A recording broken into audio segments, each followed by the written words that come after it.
Hello everyone, I hope you're all keeping very well today indeed.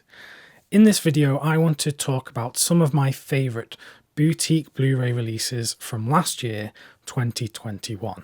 I have 10 titles to talk about here which cover a variety of different boutique Blu-ray labels, and if you're not familiar with what a boutique Blu-ray is, I'll just give you a quick rundown.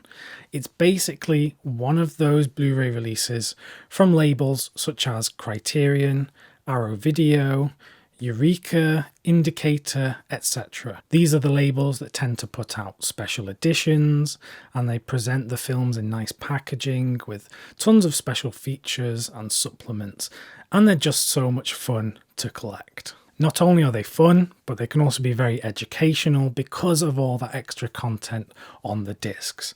I have learnt so much about filmmaking and film history and film appreciation just from watching hundreds of hours of special features.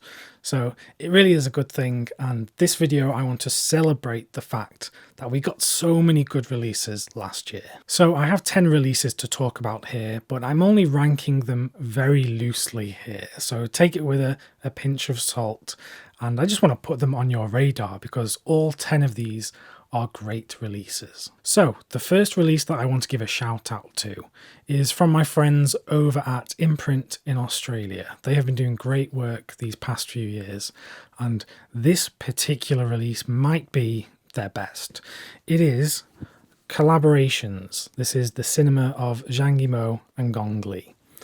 This is a jam-packed box set, and it's very big. It's very square, and inside you get that many discs, so there's a lot of stuff in here. So you get 8 films in this set and tons of special features, including some great commentaries on the discs.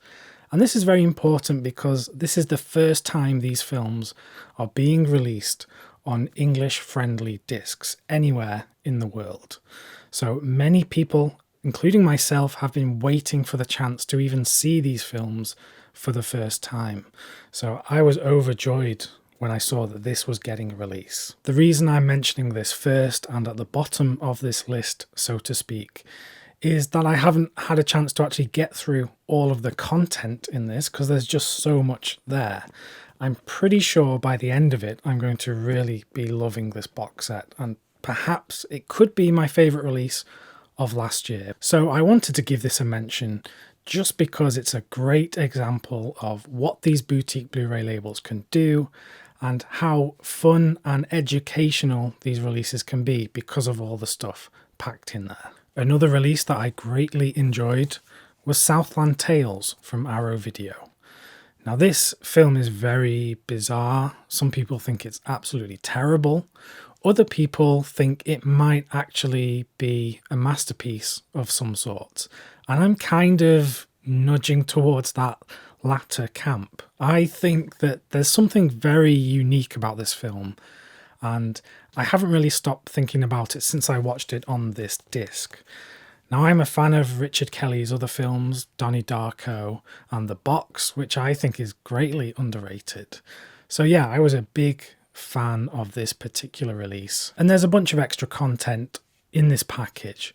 So it's just great that we see these kind of films, which may have been neglected in the past, being given some sort of reappraisal by these Blu-ray labels. So if you're someone in the past who has heard of this film and just heard of it as some absolute piece of crap, well, maybe, perhaps, give it another chance on this Arrow Video Blu-ray. I had a lot of fun with this next one, and I think I've mentioned it on the channel before.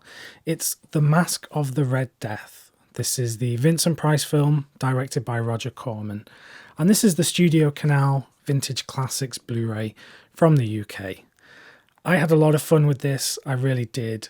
It's a great campy performance from Vincent Price, based on the Edgar Allan Poe story, and there are some quite eerie parallels to the certain situation that we find ourselves in with the pandemic today. So it was a bit of a weird watch last year, but one that I greatly enjoyed on this disc. There's a great commentary with Kim Newman and Sean Hogan as well.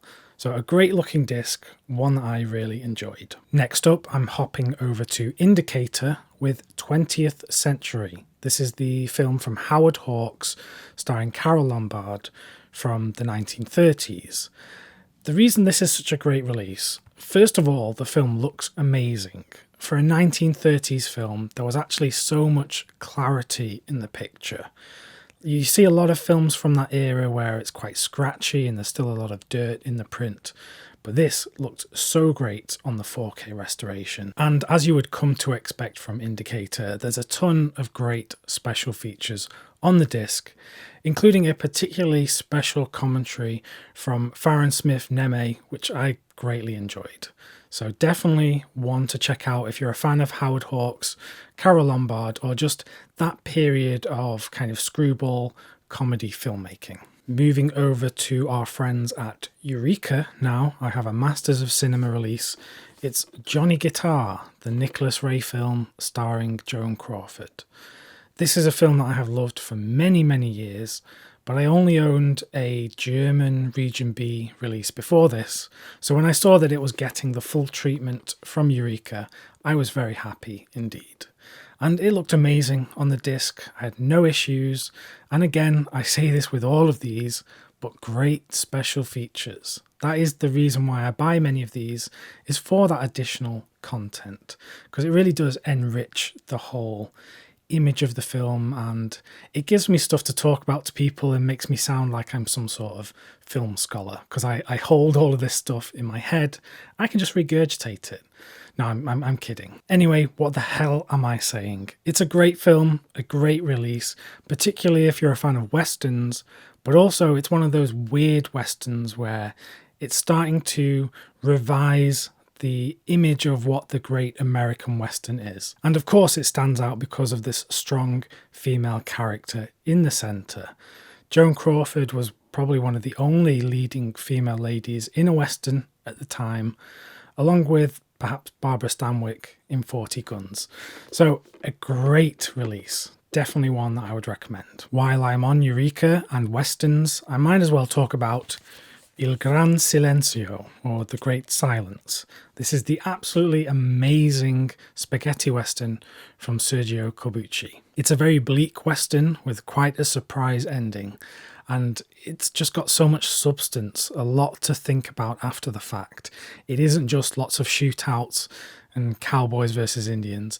There's a lot of stuff in here that I really love. I also have to give a big shout out to filmmaker Alex Cox, because he gives a great audio commentary on this disc, newly recorded for this release. And there's some other little videos that he's done talking about this film and Sergio Corbucci. He is so fascinating to listen to, and it's quite apt for this release because this film was first seen in the UK on the television programme Moviedrome, which was where they would introduce a film and then show the full film itself. And Alex Cox was, of course, the presenter who gave that introduction. So it's just a great little relationship between the film and Alex Cox. There's not much more to say.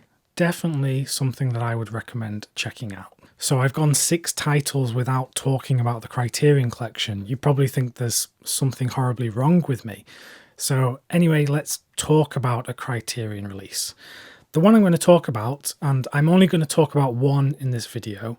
The reason being is I'm probably going to do some sort of top 10 list of Criterion releases from last year. So I'm just going to touch on one this year. It's not necessarily the best, it's just one that I really loved. It's Deep Cover. This is the film from Bill Duke, starring Lawrence Fishburne and Jeff Goldblum. It's a great film, a really great film that I am watching for the first time on this disc. It's a 90s noir film set in LA about this police officer who goes deep undercover, as the title would suggest, to crack this drug trafficking ring. And it's got a lot of great stuff in here, a lot of stuff I was really surprised at, particularly how the film looks and the cinematography and seeing LA at night. It looks great on this disc. It's from a 4K digital restoration, so I've got to imagine this is the kind of thing that in the future will get upgraded to a 4K disc, perhaps. That would be a great thing to see. But yeah, I was just so happy with this release, and hearing Bill Duke talk about making this film, it was just great on the special features. So that's one of my favourite Criterion films from last year. But stick around on the channel because there may be another video talking about all of my favourite Criterions from last year. Hopping back to Indicator, I've got the Columbia Noir No. 2 box set. This, much like the first one, is a great box set. Again, I haven't actually been through everything in this set because there's so much in terms of additional content. But I have had a great time with the films I have watched. Particularly Murder by Contract is an absolutely astounding film. I think it was one of Martin Scorsese's favourite film noir films.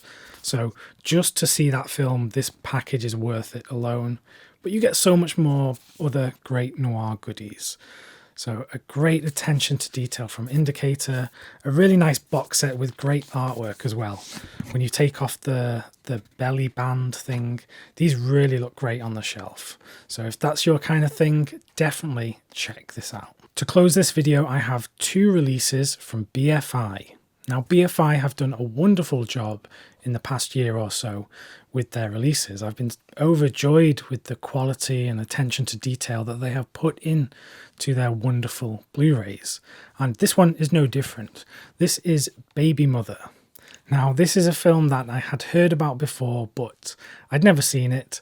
And it was actually quite hard to see on television or online. And this is a 90s British film set in inner city London about this black community and these girls who are a part of this dance hall community.